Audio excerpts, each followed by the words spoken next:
Hey, what's up? It's Ben Nathan the Benjamin. I think a lot of us are following other people and not following Jesus. Think about it like this. You got a king, right? Kings are great. Here's the thing. Here's the place where they fall.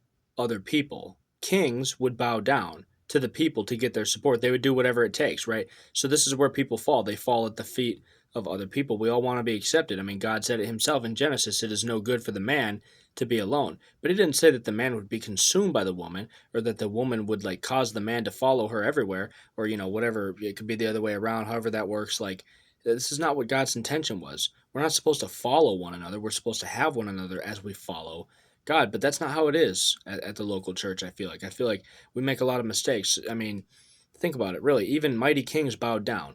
Like, we do the same thing. It's not always a bad thing. The crowd's not always evil, but here's the problem with following the crowd. If you're following them, you can't control where you're going. If they do, in fact, go that direction, and maybe not, it's not a terrible direction, but ultimately, like, if they're not fully devoted, if you're not equally yoked in your relationship with God, with the crowd of the people and the things around you, I said things, consider what's on your phone, consider what's in your heart. If these things and these people, if it's not an equal yoking, then you're following a crowd and you're following it straight to hell, or at least, at the very least, you're following it to missed potential and regrets, and God doesn't want that for you. He wants you to get closer to him. This is why it says at the beginning of Matthew 14, it shows an example of King Herod having this guy named John the Baptist. He had him in prison because, John the Baptist would always speak out against him because he was terrible.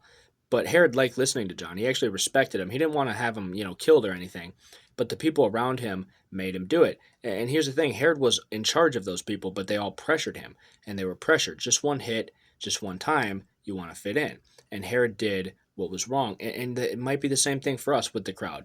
Maybe the crowd, like I said, is not terrible. Maybe the crowd's politically correct and it causes us to not talk about God, to not go to church. It's the same thing as murder because you're killing your relationship with God. We don't want to do this here today. Don't follow the crowd, follow God instead. Follow Jesus Christ up to the cross, not the crowd that put him there. God bless you.